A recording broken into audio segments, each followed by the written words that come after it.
doctor Fran Espinosa Morales, que para entrevistarme con él a veces tengo que irme a un congreso internacional y ahí lo encuentro.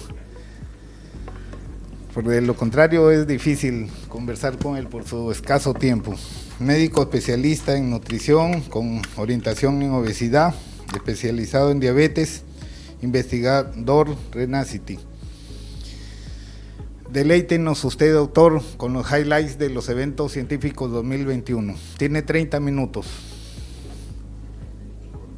Que cuenten a partir de ahora. Muchas gracias. Hago una previa mientras todo funciona. A ver, vamos a ver si funciona. ¿Sí? Estaba en Ámsterdam en el Congreso de Tecnologías y la oportunidad se dio a través de nuestro presidente de la sociedad, que nos llamó y dijo: queremos que hagan los highlights de los congresos más importantes y que respondan a preguntas clínicas que tenemos en el día a día. Así que muchas gracias, doctor Jesús Roca Nación, por la oportunidad. Gracias, amigo.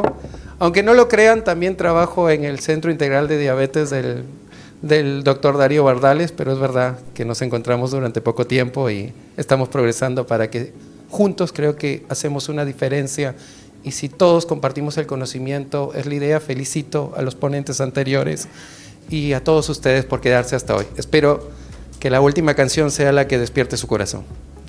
Bien, bueno, no declaro conflictos de interés. Vamos a hablar de 3 eventos científicos: el Congreso de Tecnologías aplicadas a la diabetes, el Congreso Europeo de Diabetes y el Congreso de la ADA, que es de la Asociación Americana de Diabetes. Entonces, vamos a hablar primero del Congreso de Tecnologías aplicadas a la diabetes, y los puntos claves son el monitoreo continuo como herramienta diagnóstica, la tecnología y el ejercicio, la tecnología qué valor da durante la hospitalización, los sistemas de infusión continuo, el tiempo en rango estrecho que conversábamos con mi amigo el doctor Monjoy, y cómo va la cura de la diabetes tipo 1. Bien, vámonos para adelante. Entonces, rápidamente, perdón, las tomas son de las charlas que logramos asistir. Él es el doctor Riddle, él es el que creó o participa mucho en los protocolos de actividad física. Entonces, hablamos mucho de sensor continuo de insulina.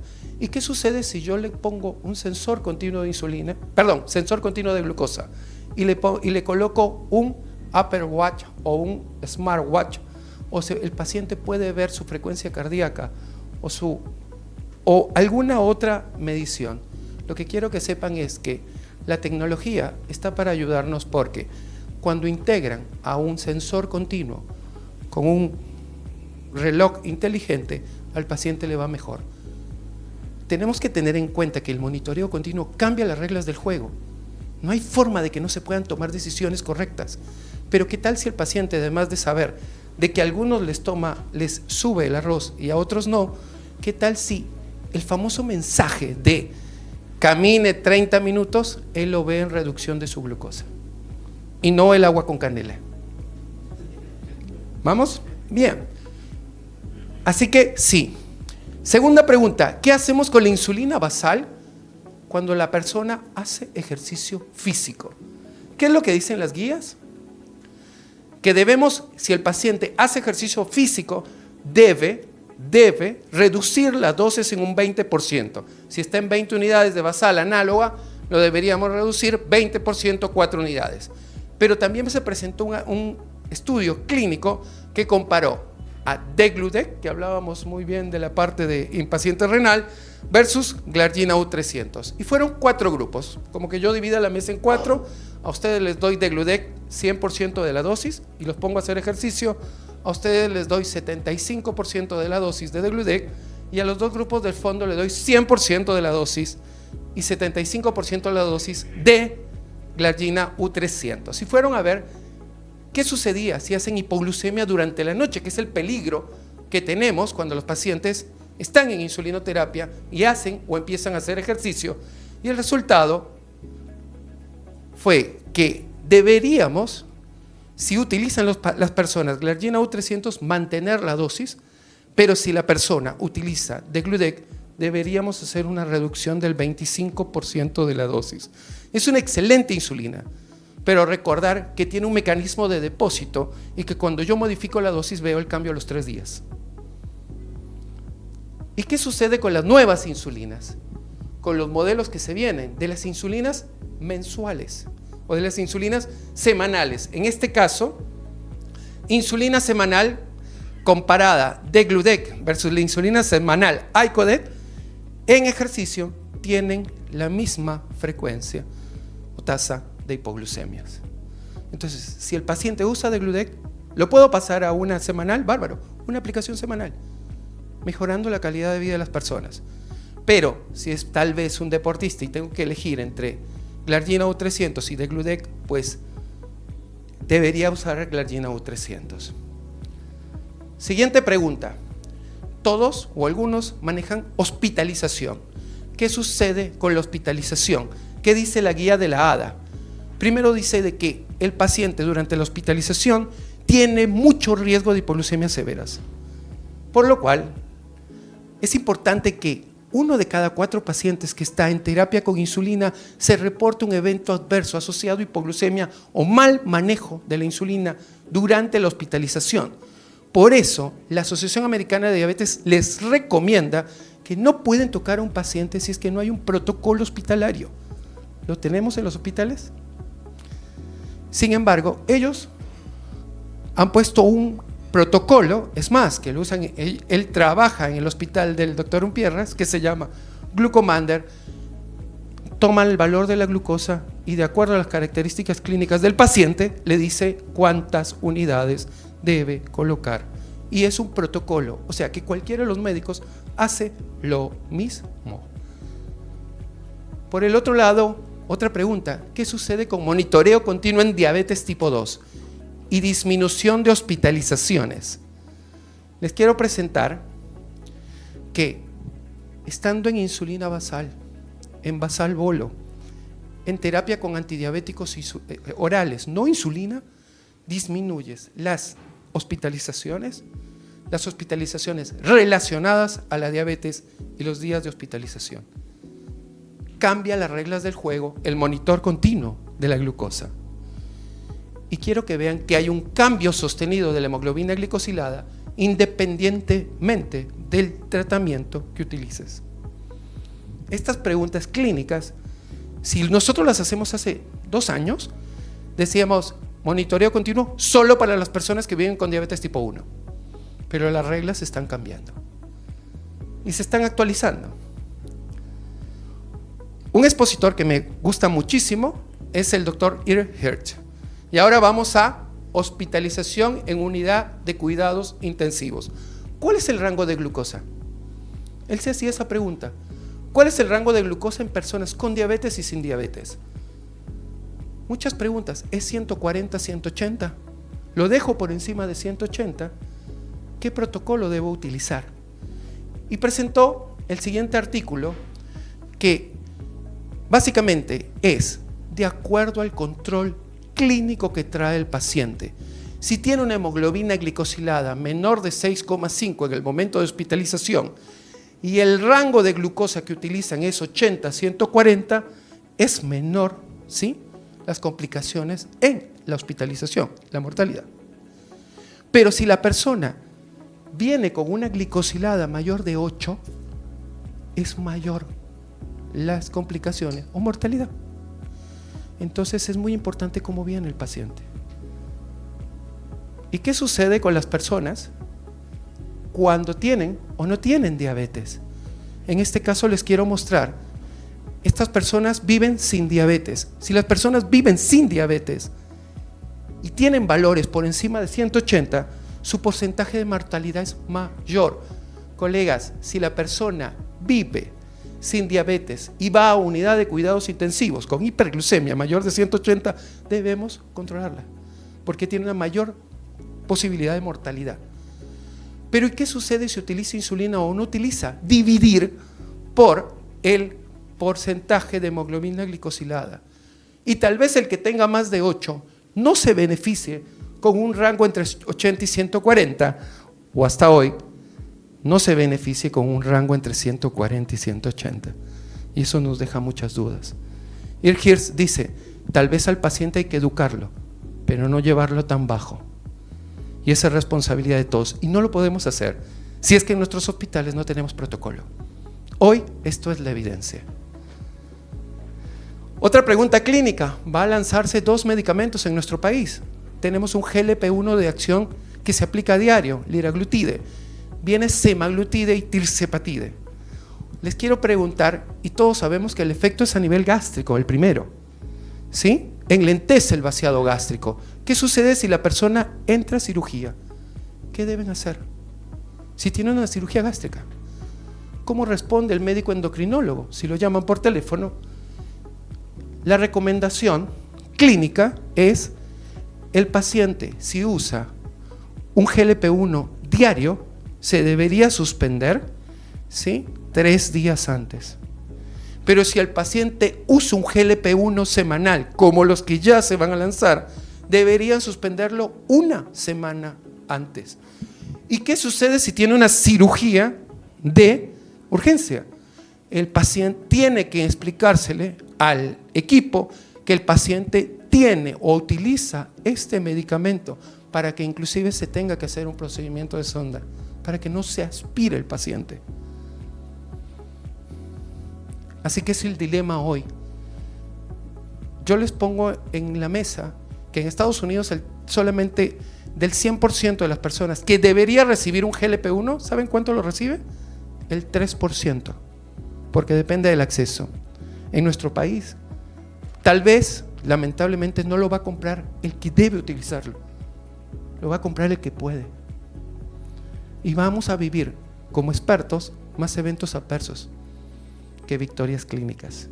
Ese es nuestro reto, aprender en el día a día y en el caso a caso, experiencia clínica. ¿Qué sucede con las bombas de insulina? Ya hay un protocolo para los pacientes que utilizan bomba de insulina. ¿Qué sucede durante la hospitalización? Por favor, tipo 1 o tipo 2, monitoreo continuo. Si le colocan un monitoreo continuo, mejora el control y disminuye la mortalidad. No hay otra evidencia que vaya en contra de este statement. ¿Es caro? ¿Caro versus qué? Versus la complicación, versus un día de hospitalización. ¿Cuánto cuesta un día de hospitalización?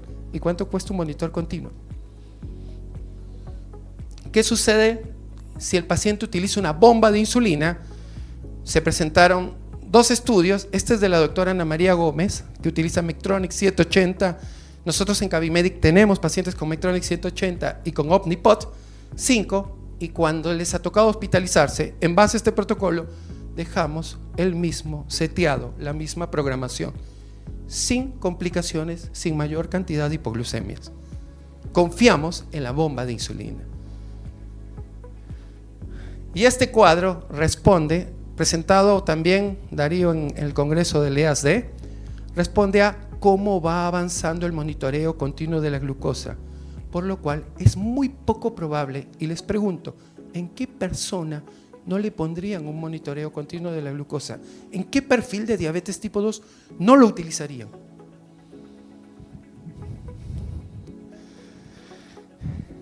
Vamos a diabetes tipo 1. ¿Cómo nosotros diagnosticamos diabetes tipo 1 en nuestro hermoso país? Porque lamentablemente el paciente viene descompensado con cetoacidosis. No nos damos cuenta antes, muy raras veces. En otros países ya se habla de prevención de diabetes tipo 1. ¿Saben? Hay estadios. El estadio que vemos en nuestro país es el último estadio con mayor mortalidad. Pero si a esa persona, chico o grande o adulto, le hacemos un diagnóstico previo con anticuerpos, ¿sí?, tenemos posibilidad de terapia para esa persona. 50% de disminución con teplizumab del desarrollo de diabetes. Ahora, ¿cómo nos damos cuenta si hace o no hace la diabetes tipo 1? Les presento. Si yo les pongo un monitor continuo a todos ustedes que viven sin diabetes, el tiempo en rango, el rango en el que se manejan del valor de glucosa, debería ser 70-140. Quiere decir que 24 horas al día deberían estar entre 70 y 140. Solo 1 hora y 15 minutos podrían superar los 140. nunca superando los 200. ¿Vamos bien? Pero eso se llama tiempo en rango estrecho. Entonces les muestro, en diabetes tipo 2, el tiempo en rango estrecho tiene mejor correlación con las complicaciones macro y microvasculares de la diabetes, porque por primera vez está demostrado que es el rango que tienen las personas normales. Diabetes es la única condición, como decía Darío, que aceptamos 7 de glicosilada, que debería ser 6 o 5.8. Si ustedes vivieran con diabetes, ¿qué glicosilada quisieran tener? ¿7 o 5.8? 5.4 si es posible. Bien, entonces a pacientes con los 3 anticuerpos no disponibles en nuestro país se les puso un sensor continuo sin diabetes, y si su tiempo en rango estrecho se caía por debajo del 10%, esa persona en el año hacía diabetes tipo 1. ¿Y es importante? Sí es importante. ¿Por qué? Porque puedes prevenir una cetoacidosis mortal. Lamentablemente, mortal. Las innovaciones van avanzando. ¿Saben que existe la insulina inhalatoria? ¿Sí? 2, 4, 6, 8 unidades. Una aspiración. Que existe el circuito bihormonal, glucagón e insulina en una sola bomba de insulina. Y que ahora existe terapia celular. Vertex está reclutando pacientes con diabetes tipo 1 para reciente diagnóstico. El paciente les pregunta para remitir la diabetes tipo 1. 2025 estamos parados aquí. Veamos después los resultados clínicos. Pasamos a otra ciudad, pasamos a Málaga, en el cual en Málaga se desarrolla el Congreso de la Asociación Europea de Obesidad. Y les traigo 3 grandes noticias. La primera es que en Málaga se desarrolló un meeting y les preguntaron a los países de Latinoamérica cómo es la política de salud, cuál es la guía de obesidad que tenemos. En nuestro país es una deuda pendiente, pero en otros países existe, y pudieron explicarlo. Y luego empezaron a hablar de composición corporal, y les traigo lo último para que podamos orientarnos, además de lo que mencionó Juan Víctor. Luego les voy a presentar el resultado del Surmont 5, tirzepatide, Mounjaro, versus semaglutide, Wegovy, o Ozempic, pero se llama Wegovy porque la dosis es la más alta. Y finalmente, ¿cuáles son los nuevos fármacos para el tratamiento de la obesidad? Presentaron 4 países sus políticas y sus guías de práctica clínica para manejo de obesidad. Yo creo que la gran deuda es nosotros, nuestra sociedad, al menos poner una posición de cómo se debe diagnosticar obesidad en nuestro país. Ya que somos distintos, ¿cómo lo debemos hacer? Es una deuda y es un proyecto. Pero también se habló de composición corporal, y les quiero mencionar que se utilizó DEXA y lo que quiero que vean, y bioimpedancia, y quiero que vean que midieron el porcentaje de grasa corporal. Y el porcentaje de grasa corporal marca la definición hoy de obesidad. Y ellos invitan a no llamarlo como obesidad, porque decimos paciente obeso. Eso es un estigma, como decir diabético. Es persona que vive con diabetes o persona que vive con obesidad. El estigma debemos sacarlo. Pero además les cuento que si tienes más de 35% de grasa corporal, mujer, y si tienes más de 25% de grasa corporal, hombre, tienes una enfermedad metabólica crónica adiposa, ex-obesidad.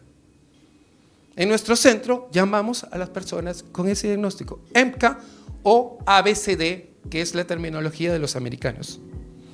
¿Sí? Y les quiero mostrar algo terrible. Las personas con sobrepeso, que a veces las desestimamos, tienen 8 de cada 10 tienen porcentaje de grasa corporal en exceso. Y en los chicos sucede lo mismo. Existe esta calculadora, tú pones los datos de edad, género, peso, talla y el BMI y te estima el porcentaje de grasa corporal. Hoy tenemos bioimpedancia y es lo mínimo que se debería hacer como especialistas u orientados a atender personas que viven con obesidad para poder llegar a un diagnóstico adecuado.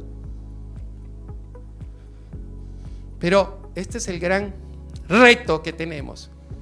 Ustedes saben que el músculo tiene grasa intramiocelular y que esta grasa intramiocelular hoy, Juan Víctor hablaba de ecografía nutricional a nivel abdominal, tú la puedes medir a nivel del cuádriceps y es lo que estamos haciendo en el centro.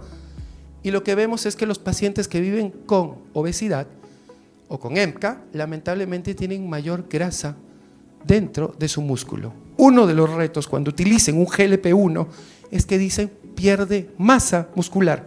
¿Correcto o no? Lo hemos mencionado en todo el curso. Sin embargo, ¿qué tipo de contenido de esa masa muscular pierde el paciente? ¿Y qué otra dimensión nos queda? O te mido masa o te mido fuerza. Y el DEXA no mide fuerza, mide masa. Y la bioimpedancia debería medir masa y fuerza. Bien.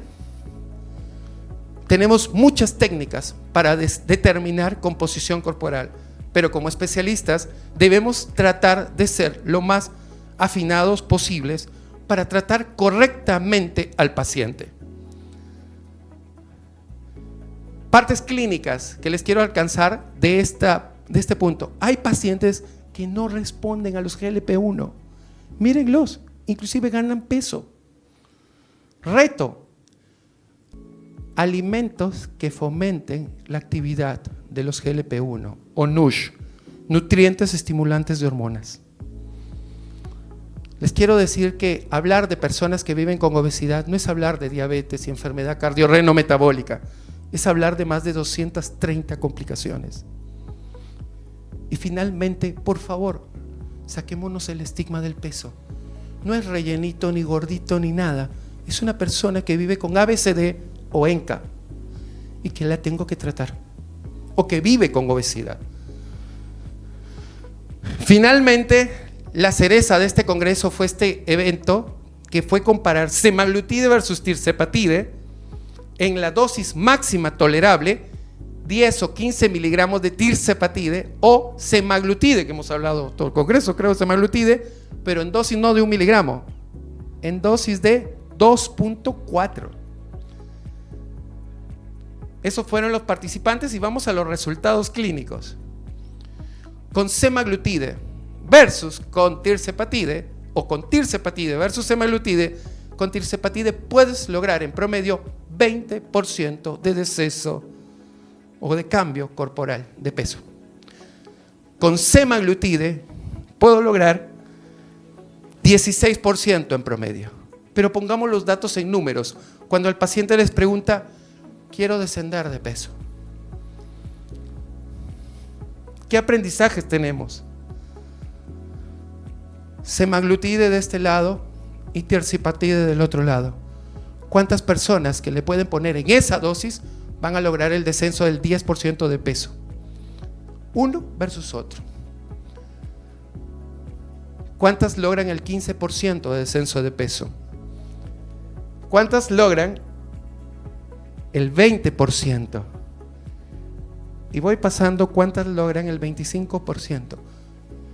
Allá, 1 de cada 3 personas logra descender 25% del peso. Y esto es lo que más me llamó la atención. 30% de descenso de peso. Entonces tenemos buenas herramientas. ¿Cómo las vamos a utilizar? ¿O vamos a repetir la historia de que cuando el paciente haga un evento adverso, frenar y quitarle la oportunidad? Recordarles que la persona que vive con obesidad no solo se trata de diabetes y enfermedad cardiovascular, se trata de 220 complicaciones. Entonces empecemos a mirar a la enfermedad como un número infinito tal vez de complicaciones y que la idea es mejorar la calidad de vida y para mi gran amigo auditor, tal vez no pueda responder una pregunta, o tal vez te la pueda responder diciéndote, depende del perfil de paciente y de la cantidad de complicaciones que quieres que nos ahorremos. Esto es el escenario de nuestro país, de lo que se viene. Esto es el porcentaje que desciende, placebo, liraglutide de 3 miligramos, semaglutide comparado versus lira, semaglutide comparado versus tirzepatide. ¿Cuánto pueden en promedio descender? ¿Y qué tal con los otros fármacos? Esto es el porcentaje, la cantidad de personas que pueden lograr un descenso como mínimo del 10%. Estos son los fármacos que vamos a tener. Orlistat, Fenter, topiramato, lo tenemos. Naltrexona, bupropio, lo tenemos. Lira, sema, tirce. En esa dosis. Final, ¿qué fármacos vienen? El gran cuco cuando tú desciendes a un paciente de peso es con tirce, sema, con todos los anteriores, yo puedo controlar la ingesta, el ingreso de energía. Pero en la ecuación está el gasto energético. Y ahí no hay forma. No tenemos nada para ello. Por eso el paciente pierde masa muscular. Y si el paciente le aplican el medicamento y empieza a decirles que pierden fuerza, prendan las antenas, por más descenso de peso que tenga. Abarginasa es una molécula que demostró en ratones reversión del hígado graso, reversión de la insulinoresistencia en los modelos animales versus semaglutide. Quiero que vean la diferencia: 46% de descenso de grasa. Y si el paciente, como nos sucede en la parte clínica y en la experiencia, está en tratamiento con GLP-1 y a veces ya no baja más, su set point lo defiende, con abarginasa el paciente rompe ese set point. Y por ende, en estos ratones incrementa la expectativa de vida, porque hace que el tejido no graso no se pierda. Un nuevo escenario, no GLP-1s. Tal vez la pregunta es cuándo empieza la fase 3, ¿no? Mis amigos que les gusta hacer ensayo clínico. Y vamos con los últimos puntos del ADA. Se presentaron muchos GLP-1s, CagriSema, Maritide, un anticuerpo de una aplicación mensual para el tratamiento de peso, y semaglutide en diabetes tipo 1. En Estados Unidos, 70% de los pacientes, 7 de cada 10 con diabetes tipo 1 viven con sobrepeso y obesidad. En nuestro país, nuestro registro de 114 pacientes, 20%. Peruanos. ¿Ok? Bien. Más allá de un enfoque singular, ¿qué debemos conocer? Que esta es la era de los medicamentos que viven para las personas que viven con diabetes. Monoagonistas, biagonistas o poliagonistas. Este es el nuevo escenario, ¿ok?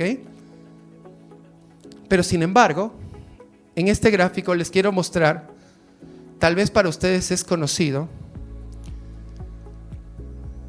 que, ¿se acuerdan el octeto de De Fronzo? Luego salieron 11 y les presento el 12, la glándula suprarrenal, en las personas que viven con diabetes. De Fronzo presentó recién una charla y solo dijo 9, pero aún hay 12 componentes. Falta alguien, la poligenética o los poligenes, 13 posiblemente. ¿Y saben qué? No hay medicamento para las personas que viven con diabetes que controle todo.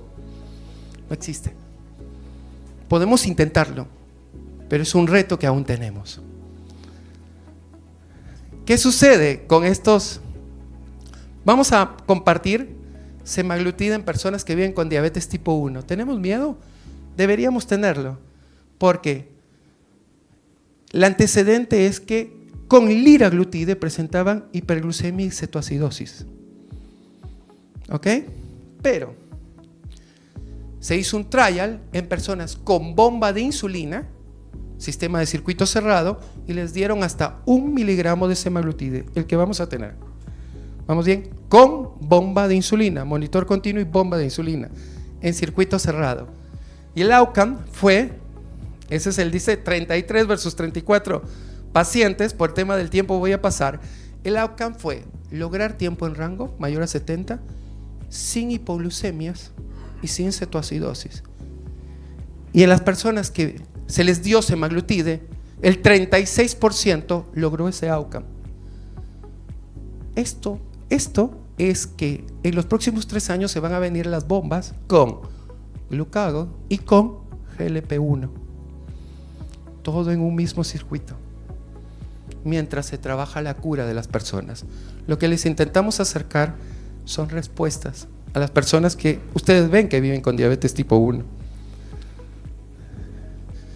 Miren que mejora el tiempo en rango estrecho. Y miren el peso. Las personas bajan hasta 8.8% del peso.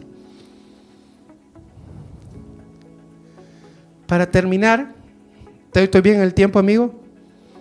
2 minutos. Me realcanzan. Conclusiones de esta primera parte. Focus completo, por favor. Por favor, les pido, inténtenlo 1 día, 2 días, 1 semana. No llamen a las personas diabéticas ni obesas. Persona que vive con obesidad o persona que vive con diabetes. Saquemos nosotros el estigma. Número 2, debemos adoptar las tecnologías. Si no conozco las tecnologías, correo a la sociedad, correo a mi amigo al doctor Bardales, en nuestro querido Piura, yo amo mi ciudad de Sullana, para poner todo esfuerzo y conocer cómo se maneja. Porque hoy la evidencia hace de que es lo mejor para las personas que viven con diabetes y posiblemente para las personas que viven con prediabetes.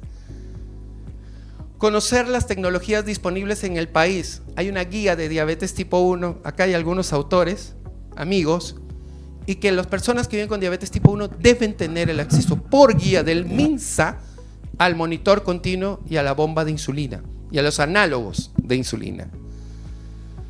Esto no hubiera sido posible si no hubiera un programa de tecnologías e innovaciones. Les cuento que para nuestros colegas de la Sociedad Peruana de Endocrinología hicimos un proyecto de innovaciones de 2 años. ¿Cómo el médico puede ser un médico innovador y que lidere una unidad cardiorreno-metabólica, cardiorreno-hepato-cerebro-metabólica, si quieren ponerle? Sí, porque ahora le vamos a ir agregando. Este año hemos tenido 4 actividades, una de composición corporal, monitoreo continuo. Vamos a tener una actividad de conducta alimentaria y otra de prescripción de ejercicio, pero no desde la teoría, de la práctica, con composición corporal. Estos son mis colegas hablando de la experiencia en este congreso, en este taller. Pero ¿saben qué les hicimos? Composición corporal, FibroScan y monitoreo continuo y un cuestionario de conducta alimentaria. ¿Quieren ver los resultados? ¿Quieren ver el porcentaje de grasa que tenemos? Lo hubiéramos hecho acá, ¿no? Para tener nuestra realidad y sacarnos el estigma. Bien, les cuento. Se les hizo estas 3 pruebas. 81% de los hombres colegas tienen sobrepeso, 7% tienen obesidad. Acá están los resultados de mujeres, pero ¿qué tal si la reclasificamos con la bioimpedancia? 94% tiene enfermedad metabólica crónica adiposa y 96% de las mujeres. ¿Vamos bien? ¿Quieren ver la fuerza o la grasa visceral? Creo que esto es más interesante, pero no es para salir a hacer. Nos encanta el chusmerío, ¿viste? Esto es como Magali, pero hagámoslo así. Esto es grasa visceral. Esto es la grasa visceral que mis colegas han permitido que podamos compartir. Pero aquí sí los llamo la atención de que lo que hicimos fue hand grip en la composición corporal, la fuerza que tienen. Y les cuento que no tienen, miren, si la fuerza en los hombres es menor de 28, tiene riesgo de, menor de 28, tiene riesgo de sarcopenia. ¿Se imaginan darle un GLP-1 a una persona con sarcopenia? Hand grip en mujeres, 8% tiene también menos masa, menos fuerza. Ahora la pregunta es, pero eso es lo mínimo de fuerza que deben tener. Pero hay unas tablas hoy en 17,000 personas, ¿sí? De cuál es el promedio de fuerza que deberían tener ustedes para su edad. Y si hacemos esto por el promedio de edad, les quiero contar que el 100% de mis colegas, hombres, no tienen la fuerza para la edad que tienen. Y esos son los datos en nuestras colegas. Por lo cual, la deuda no es el fármaco, la deuda es el estilo de vida. Y les decimos FibroScan. 2 parámetros, esteatosis y fibrosis. Quiero mostrarles, en 81% de las mujeres no tiene esteatosis y 96% no tiene fibrosis. Estamos a tiempo. 62%, o sea, 6 de cada 10 de mis colegas no tiene esteatosis. 100% no tiene fibrosis. Entonces, por primera vez podemos relacionar grasa visceral, fuerza, volumen, etcétera. Y es un trabajo que espero que podamos compartir. ¿Quieren saber cómo eligen la comida? Miren, el cuestionario EFCA, emocional, hiperfágico, hedónico, compulsivo y desorganizado. Tal vez al hiperfágico yo sí le doy un GLP-1, pero al hedónico que busca placer le das un GLP-1 y lo peor que le puedes hacer, porque le bajas el ánimo. Este cuestionario parte de otra actividad que vamos a tener la semana que viene en Lima, 10 y 11, es un taller auspiciado por la Sociedad Peruana de Endocrinología. Hay colegas que van a participar, ¿sí? No dieta, de empezar a tratar a las personas a través de la conducta alimentaria. Todo esto no hubiera sido posible si no tendríamos un gran equipo, y ahora estoy honrado de participar en el equipo del doctor Bardales, y les agradezco su amabilidad y participación y espero las preguntas pertinentes del caso. Muchas gracias.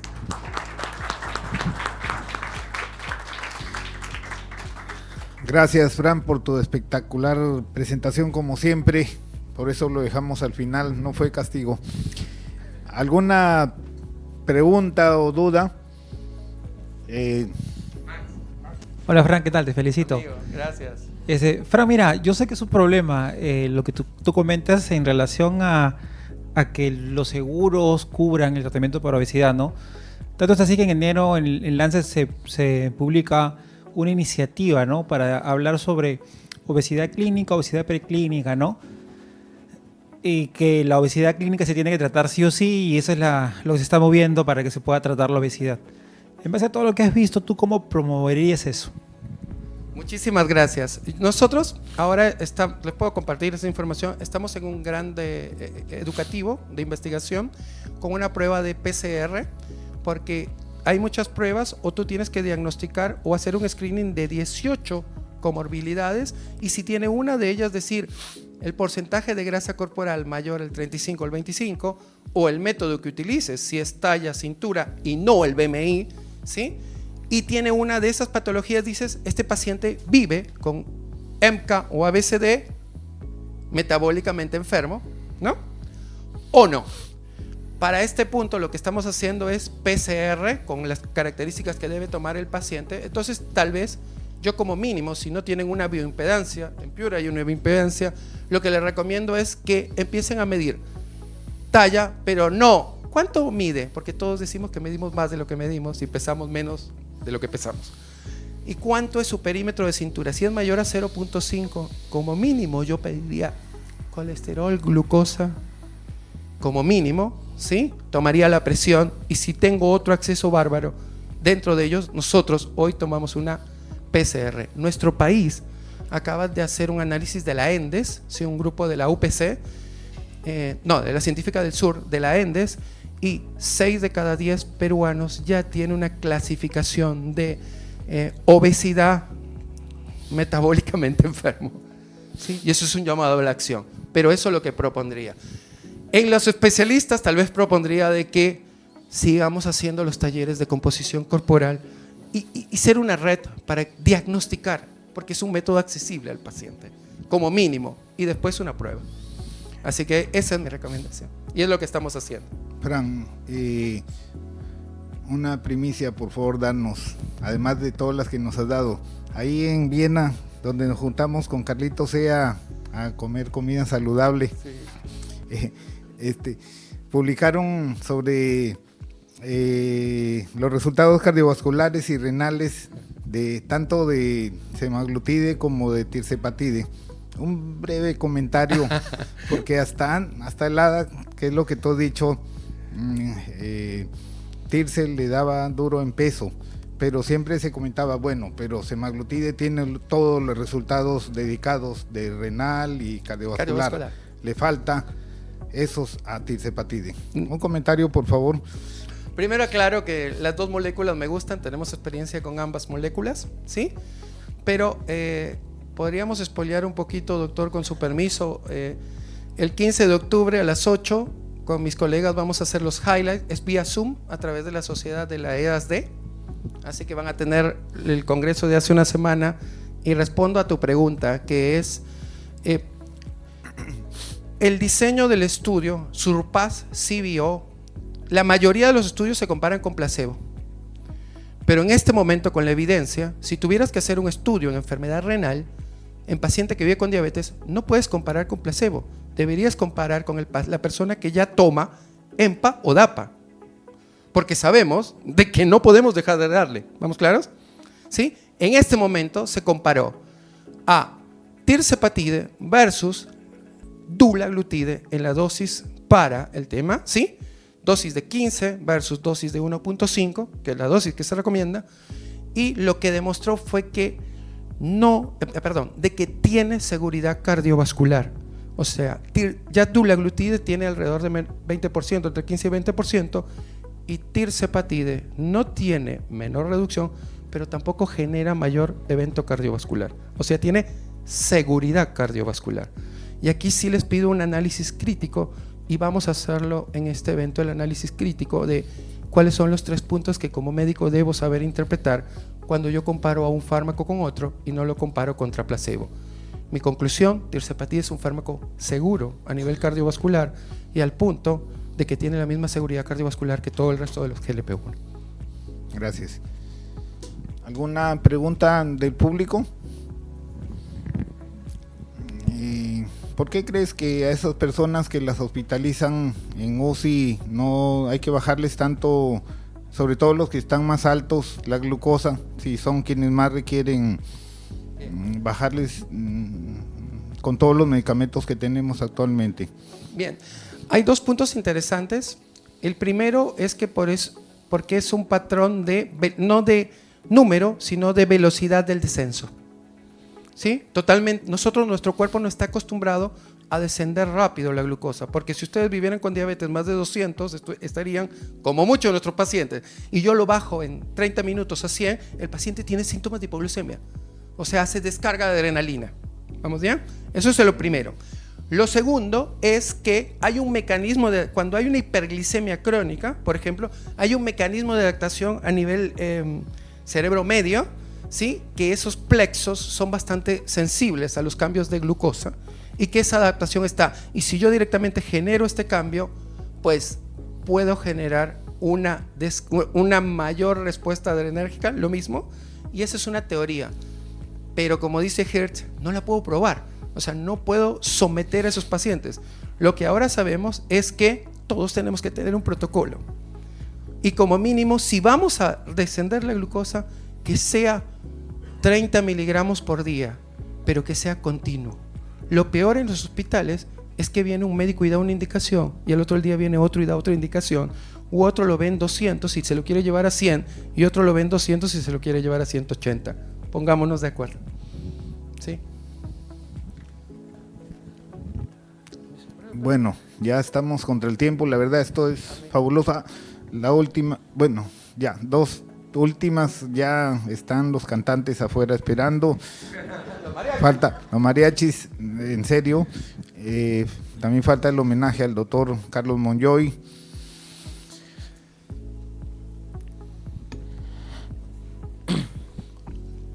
Buenas tardes, buenas noches, Frank. Excelente ponencia. Soy el doctor Yatas, hago medicina deportiva y me interesó mucho y parte de eso es de lo que hablaban tanto en tu ponencia como en la ponencia unas anteriores de la doctora, la nefróloga, en donde se interesan bastante por el tema muscular, ¿ok? Y justamente en los pacientes que tenemos con una masa grasa alta a nivel muscular, que particularmente en mi caso pues me lleva a tener a pacientes que tengan más lesiones osteotendinosas. Para mí eso es fatal y yo trato de reducir la cantidad de masa grasa a nivel muscular para llevarlos a que ellos tengan una condición física adecuada.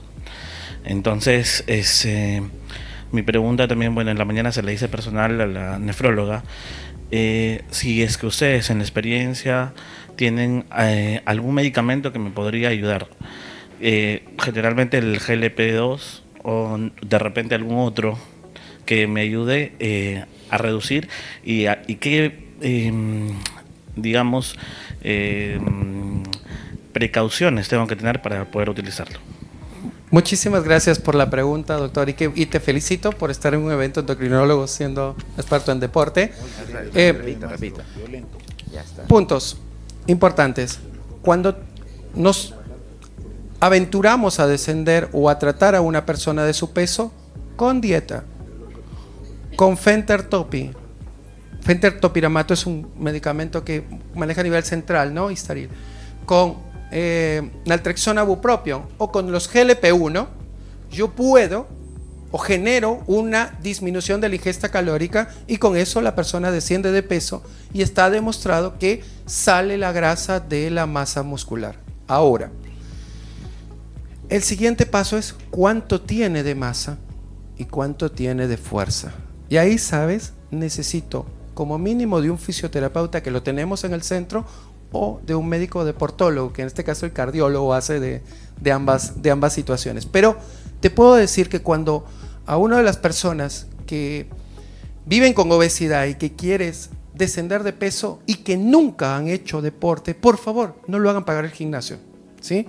Si no, empecemos a trabajar ejercicios de resistencia con bandas y es lo que mejor resultados nos da.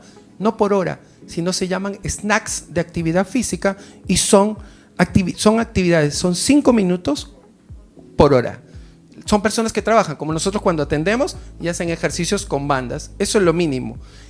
Y cuando nos embarcamos en esto, medimos ambas dimensiones, fuerza y volumen. Y si el paciente desciende cualquiera de ellos, no aumentamos la dosis y no progresamos. 1. ¿Con qué podemos complementar? Si creemos en la complementación con creatina, hay bastante buenos estudios de buena calidad, ¿sí? Pero cuando el paciente empieza a ser físicamente activo, si no tiene el tema de retención de agua que no se va a encharcar, pero lo tiene.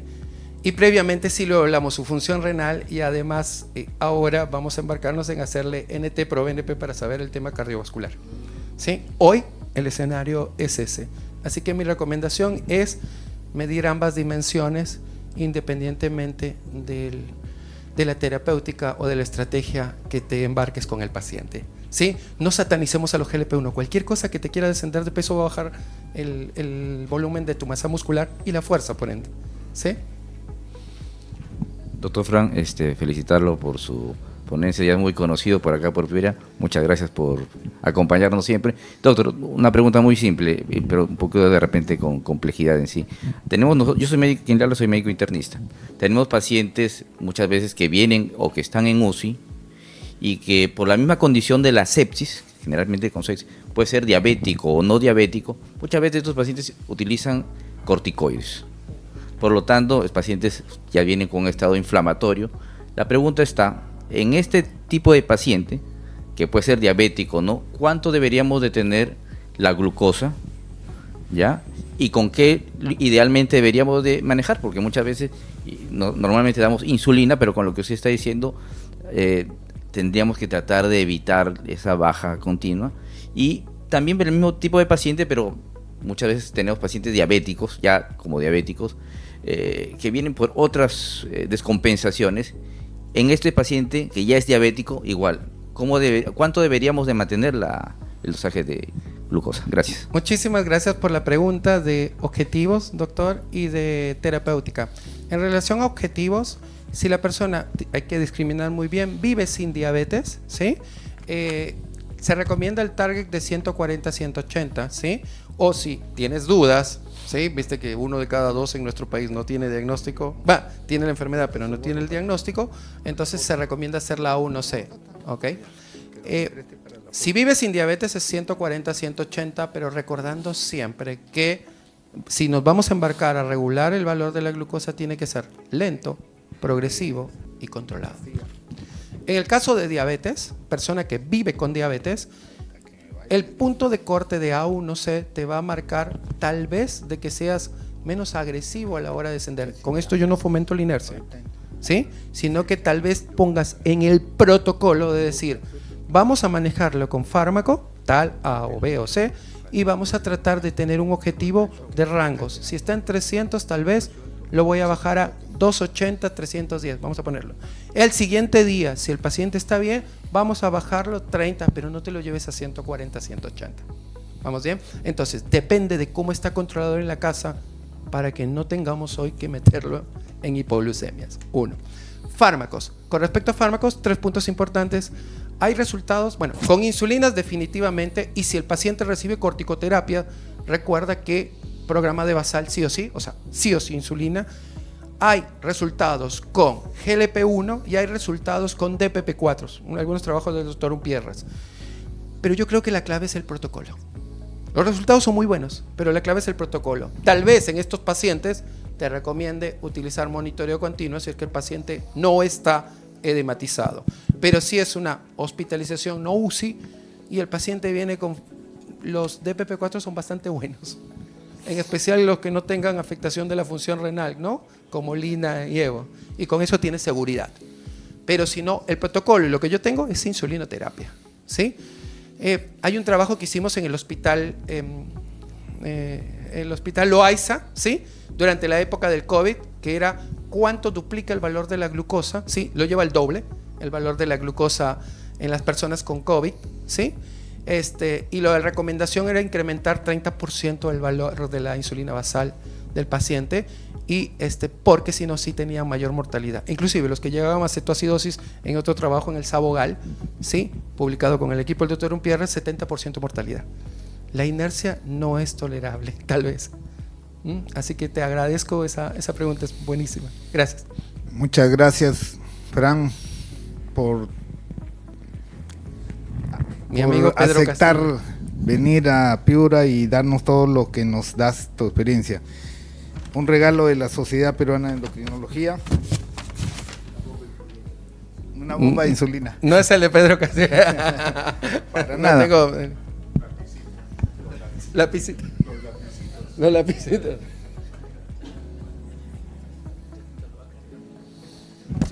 Muchas gracias.